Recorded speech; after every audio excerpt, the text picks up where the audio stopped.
Vivez les grands moments d'analyse, décryptage de l'actualité brûlante de l'heure, dans le monde et partout au Congo. C'est sur la chaîne BBC Mpoï TV. Toutes les vérités sur fond d'analyse, décryptage, sans langue de bois. Sur BBC Mpoï TV, on passe au peigne fin, l'actualité brûlante de l'heure. Nous sommes fiers d'être Congolais, nous sommes fiers d'être Africains. Construisons ensemble une bonne société pour nous et pour nos enfants. Tous à la fière, Yakozala Congolais, tous à la fière, Yakozala Africain, tous à la na Bomoko, poto tonga mboka, pona biso, na banda na biso. Voilà. Bonjour, salut, bonjour, bonsoir, la grande famille des BBC. Poïti Viva, bonjour, ici que les hommes et bino partout dans le monde, j'espère que non. La grande famille, vous allez bien, bisopé par la grâce de Dieu, n'aloba toujours que non. La grâce de notre Dieu nous suffit. Kota aimer partager. Ce que zambala liboso, ndeko mwasi, ndeko mobali, s'abonner ou que vous n'avez jamais décidé. Ah ouais, voilà. Les péchalov, bonjour, bonsoir, et qu'au dépend de la herbe, yamba vidéo na biso. Famille Libota, la grande famille, shalom, nabino nyonso, famille Libota. J'espère que non, vous allez bien, bon matselanga, focus, famille Libota, les péchalov, vous allez nombreux, wana, et que ça l'a vraiment bien makasi, parce que tonito solo la mouke. Tonito solo la mouke, je crois, famille Libota, les loto kota la 7e épisode, nabiso ya film, oyo tozotala na belle vie télévision toza na film na biso ya mariage triqué. Alors pour na lo bébélé te mariage triqué déjà ezokende na niveau moko donc awa déjà belle vie à découvrir que papa Serge a coupé la moisi. Papa Serge abalae alobela eloko wana te. Alors je crois bomonaki lobi ndenge lekaki et esukaki wana. Alors Ronel Pekuna muto à maison. C'est-à-dire, tous les belés, le long na 7e épisode, total la sort, il y a artiste nabiso, total la sort, il y a peut-être, il y a Naomi Ndenge, ayaki ko informé, ayaki nanda ko papa Serge, c'est parlant de Bellevie, ayaki ko découvrir que papa Serge a coupé la moisi. To éviter, Naomi azalaki ange, pour na Bellevie, pour ceux qui paient Naomi, à côté Kananda, ko anate ayako ko rendre bango visite, to éviter ceux qui Bellevie alinga yeba. Ah oui, voilà. Mais, et là, papa Serge Sala qui wana eza bien te parce que malgré se défendre qui bien à Koloba Kenon, li kambo boy balu bakate peut-être on a besoin na yo mingi, n'engai Kenon a raté yo te, ceux qui na ebisaka yo, olinga koboya. Matu Samuel a koufeli basi ceux qui combien wa kuku wazo bala kakak. Biso basi to kipaka, biso basi to yokak. Zambe. Voilà la grande famille. Bandeko, je crois bomoni titre na biso bomoni photo ya miniature na lingina sala mo analyse moko muke. C'est juste analyse moko neti ya révélation parce que kolanda na makambo ezo leka sur les réseaux sociaux et surtout na monde d'artistes et comédiens na biso. Nabi pourquoi pas na sala analyse moko boye pona ko ramener ou encore ko la ki sabat ko zongi sana no batu. Ko zongi sana no batu. Oyo bazo vivre lelo. Oh, tozo mona na monde d'artistes et comédiens. Eze loko moko oyo ebanda depuis kala. Mais batunde batimba kate. Yango lorsque na tie photo ya miniature ya Irsil Pechanga Mobutu Black Line mutatika hydroquinone na défaut. La grande dame, la suprême. Hey! Donc, artiste et comédienne moko oyo azana ba charisme na ye. Donc, azaye moko na comportement na ye. Bandeko. Bane leki. Biso nyonso toyebi, Irsil Pechanga, elle a été insultée, azalape. Donc, baloba ke non azalaka orgueilleuse. Donc, ami yo kakatro. Lelo na yeko pesa Irsil Pechanga raison. Bandeko, ezaki orgueillité. O biso nyonso ou encore batuba, Irsil azalaka orgueilleuse. Azalaka orgueilleuse te bandeko. Atimba tongo ya monde oyo eza monde moko mabe. Si s'agit ya musala tokutani tosali musala esili mwana bendana. Mwana bendana. Bandeko monde d'artiste et comédien vrai azate.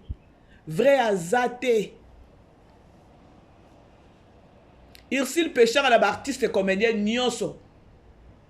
toyebi ba traité pour une orgueilleuse ba traité pour na eloko moko boye donc on dirait yeso pe ndenge nini toyebi awa mais toyeba kateke non eza nini nzoka mwana batu atimba tongo mondo donc ce qui pas azwaka décision o ya zoate peut-être ba boma pe ici pe changa na monde ngo ya ba artiste comédien po baza vrete ba mitema mabe baza na esprit ya koloba keno o aza na mwa moto na ye aza na mwa ngenge na ye o aza na mwa makambu na ye na zala ka pembeni na ye ponga pe na bima na sima na ye toyebi makambo ngo ekenda bongo mais boza vrete na baninga bo poussa na pembeni ya bato bomoni keno moto eza mwa ba visibilité mwa na zala mais na mutema olingi te olingi ete il faut to belela balobiko soko moni ndoki belela. Les artistes comédiennes vous n'êtes pas vrai boza bien boza mabe boza ba hypocrite boza ba hypocrite et ça peut ka bien ka ne moko ba komi obima boy mais ko za la paix bien artiste comédienne bomiebela boza famille artistique. Lorsque boza famille artistique, c'est-à-dire que non, kokuta na bino ezaka na musala. Musala esili mwana mwana bendana kindeko ezate. Ki camaraderie ezala pété. Parce que ba makamu pe to moni belé awawa. Sur les réseaux sociaux, tonane na communauté congolaise dans le monde d'artistes. Ki camaraderie otomona ya Irsid Pechanga Mobutu Black Line. Na Mama Loketo. Est-ce qu'on s'attendait que non, Lelo, Mama Loketo, akoki ko finga ba parents ya Irsil. Ata soki ya finga ki boyete. Atiki batu o ba défendra kaye, ba finga mama ya Irsil ou bien ba parents ya Irsil. Comme pour dire que non, ba tanyo so ba vanda, soki 10 ans, soki 15 ans, ba vanda ki camaraderie. Il y avait de l'hypocrisie. Vrai azalate. Bane on a aussi une analyse juste car pour nabato botimba les artistes comédiens botimba lorsque nous avons les artistes comédiens botimba tout le monde a ba belle vie bino na boyebi que non boza ba tête parce que tu yebi que non Mama Loketo aza virus munene virus penza na tu kopesa bino exemple. Lelo eza na bato mususu o bazarata na mutema pasi na koloba ngana zo abonné moko azobenga ngabima BBC na prière kaka Irsil Pechanga bazonga na Mama Loketo ngana ese ya makambo nini ozoloba wana yo yebi makambo o Irsil Pechanga a supporta kozala na Mama Loketo ba ane o nyonso ba vandi ti lelo ata soki ki camaraderie yango esili mwana tchezo lokoto mwana tchemu nokokoto eza bien ke ya omona keno batu oyo vandaka na bango ou encore bato ba defendaka yo babona ko finga muto ozaki na ena likamuni atanga pe na ondimelo ko wana te ya koloba keno na sambela ka bazonga na likamuni virus wa muneno ese koti c'est ça quoi virus à sida virus na ba traita kango te.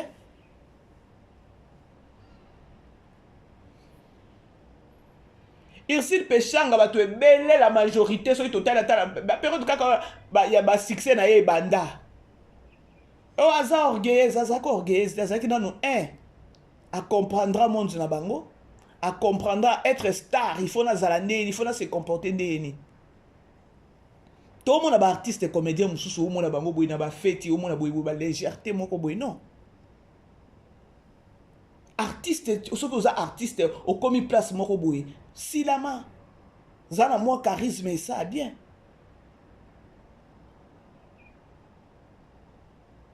zana mwa charisme mpe esa bien touti koloba mama Karine Pala oyo asali mabe eloko asali nani asali nani Marina Laba peut-être nani Marina Laba nani na c'est qui Marie-Jeanne audace wana azwaki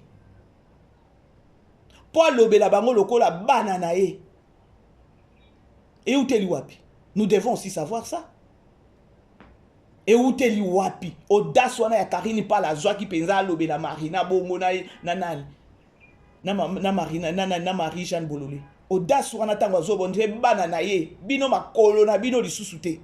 Audace wana eutaki wapi? Peut-être eza faiblesse moko boye amona epa na bango. Na osa analyse na révélé, y a révélation bandeko. Po c'est pas normal audace wana Karine Pala Zwaki ezalaka te hein. Biso nyonso tosala musala moko.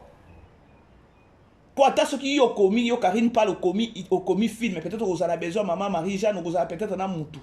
Ozala besoin batu na film oyo okoma. Yango mona ratango irsi péchant azana ba qualité na yemo azana ba biloko ne ana bo mone bo bengi orgueilleuse. Bo qualifier na ba kombo nyonso bo qualifier. Or, azana leader. Bino bo kanisi bêtise oyo Karine Pala sali wana. Akyo salango ata pas irsi péchant. Akyo salango te. Ata ndenge azo akende ki poto deux fois soki deux fois na Poutine. Ayebi capacité ya Poutine. Mais azana hypocrisie na ye. Mais cessez. Oya bimisi siko ya ko bimisa wana nde bimisi ekeno azanani.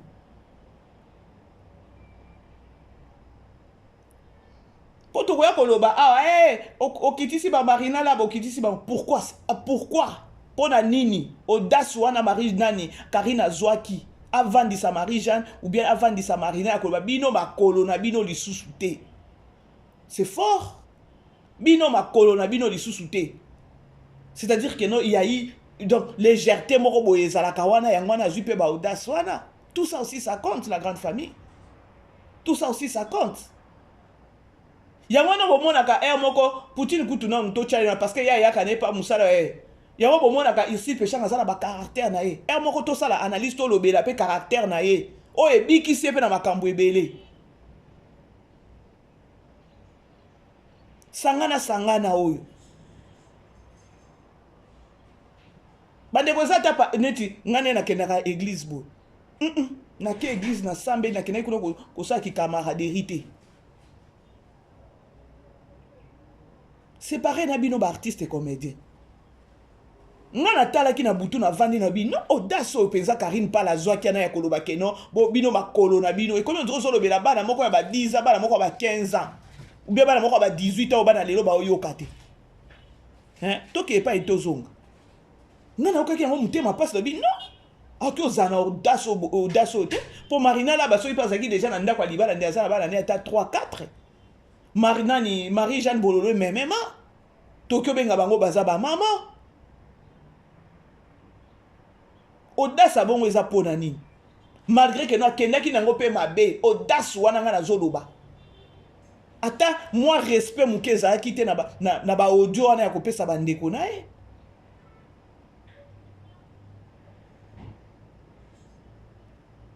Siko ici pesanga atimba tongo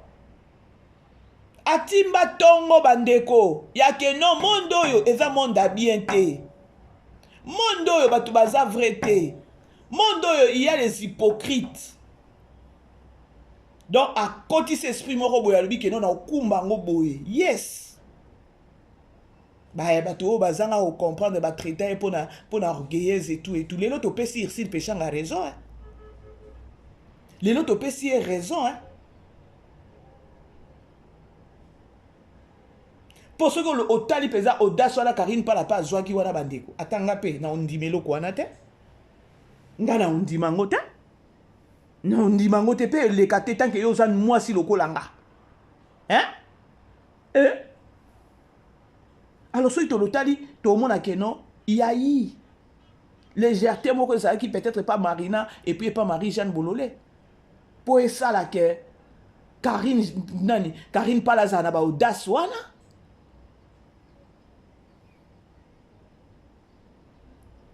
Ou soit à foutre à cabino. Moi, je ne pense pas qu'il y ait à foutre à cabino.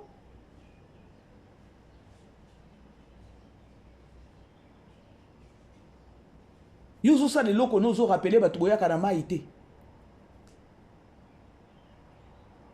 Bref, bref bandeko lisolo na ngeza nini lisolo na ngeza awa nini okay lisolo na ngeza nini bandeko toloba Ursule Pechanga orgueilleuse Ursule Pechanga mimonaka Ursule Pechanga boye bandeko bomoni caractère wana et sauva epe na makambo ebele donc yaza mutu moko boye soki a détecter kaka eloko awa a comprendre déjà virus wana il faut na yeba kotambola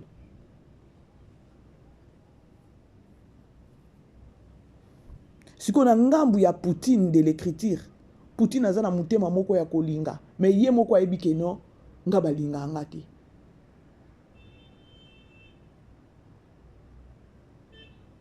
nga balinga anga te alors lokolo yebi kolinga pete balinga ona kimna makasi mi batela po babiloko neti bimi boye bimi na poisa oyo ya Karine pala oyo eza message fort po na yo Poutine zwa mayele na ndenge moko ya bien ba o bakolinga yo biso tozana tolingaka yo ba o bakolinga yo baza ata mibale misato eza déjà suffisant monde na bino bolingani te et surtout vu que non yo komaka na yo scénario okendaka nango est-ce que bakolinga yo soki pe oza ti lelo ezaka nzambe wana ya mawa parce que oza mwana ya bilaka mitema bato eza mabe na monde na bino baorphelin oyo osungaka jamais nzambe otika yo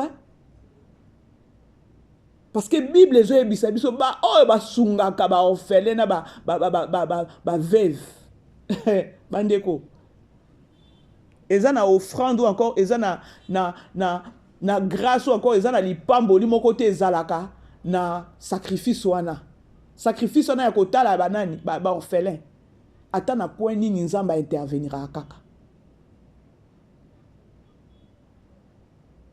ata na point nini nzambe intervenira kaka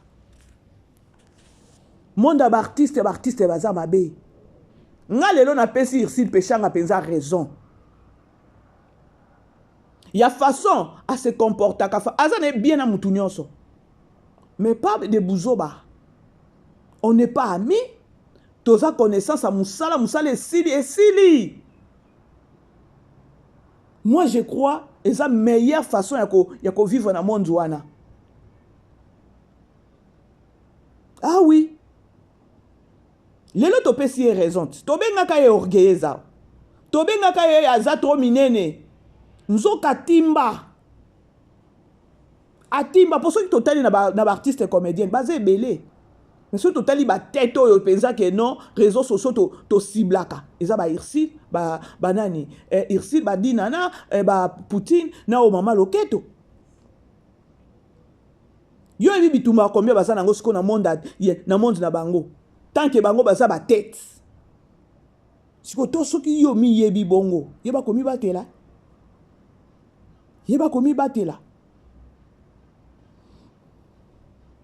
la grande famille beau aimer beau partager tout solo là yeba komi batela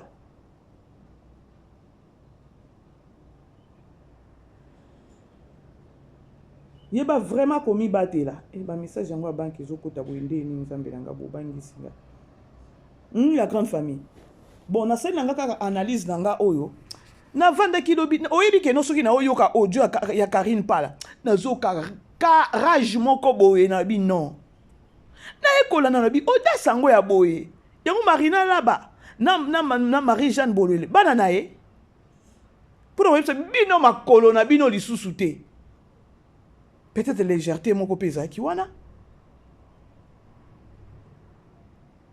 Bref, c'était au moins ça la grande famille. J'ai voulu juste kolobake, non? N'a pas si vraiment mon péché a raison, hein? Bah, caractère, il y a affiche à Kapenza.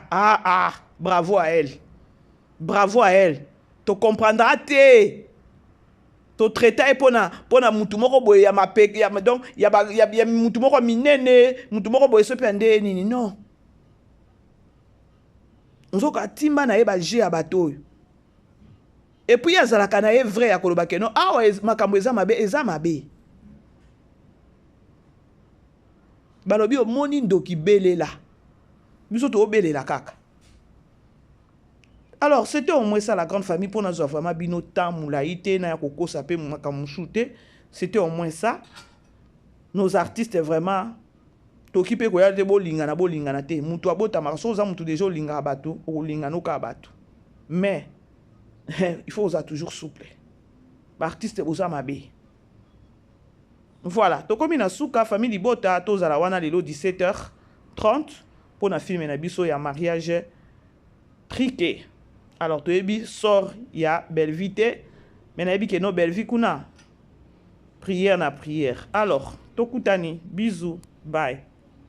Vivez les grands moments d'analyse, décryptage de l'actualité brûlante de l'heure, dans le monde et partout au Congo. C'est sur la chaîne BBC Mpoi TV. Toutes les vérités sur fond d'analyse, décryptage sans langue de bois. Sur BBC Mpoi TV, on passe au peigne fin, l'actualité brûlante de l'heure. Nous sommes fiers d'être Congolais, nous sommes fiers d'être Africains. Construisons ensemble une bonne société pour nous et pour nos enfants. Tous à la fière, Yakoza la Congolais. Tous à la fière, Yakoza la Africain. Tous à la na Bomoko, Poto Tonga Mboka, Pona Biso, na Banda na Biso.